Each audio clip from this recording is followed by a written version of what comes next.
বাবারে কোনো কাজ হবে না। একটু চিন্তা করি না, দেখো না, আসছি একা, যাইব একা, আসছিও খালি হাতে, যাব খালি হাতে। জোরে জোরে বলো ঠিক কি ঠিক না? যেতে হবে খালি হাতে, যেতে হবে খালি হাতে, সঙ্গে কিছুই যাবে না।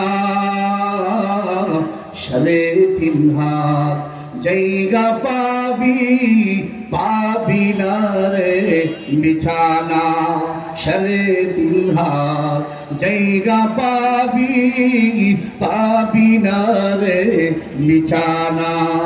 সাড়ে তিন হাত জায়গা পাবি, পাবি না রে বিছানা।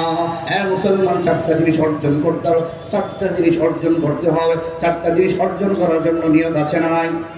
একটু জোরে সরে বলে নিয়ত আছে না নাই? একটু আল্লাহু আকবার, একটু জোরে আল্লাহু আকবার। নবীজি বলেন চারটা জিনিস তোমার অর্জন হয়ে গেলে তুমি মহা ধন সম্পদের মালিক হয়ে গেলে। এক নম্বরে নবীজি বলছেন হিফজু আমানাতিন, আমানত হেফাজত করা। আল্লাহু আকবার, জোরে বলে। আমানত কাকে বলা হয়?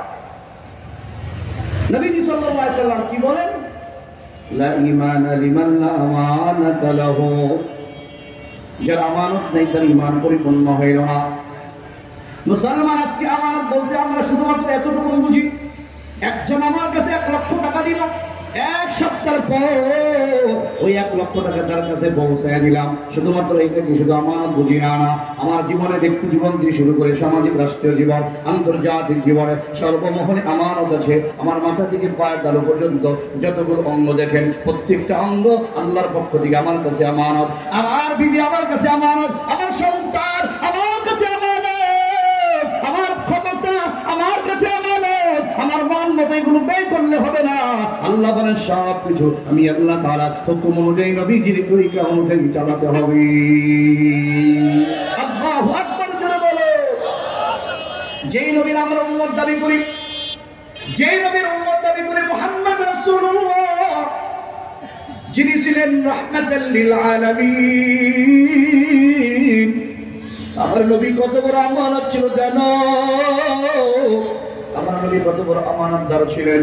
আমার নবীর একটা নাম হলো সাদেক।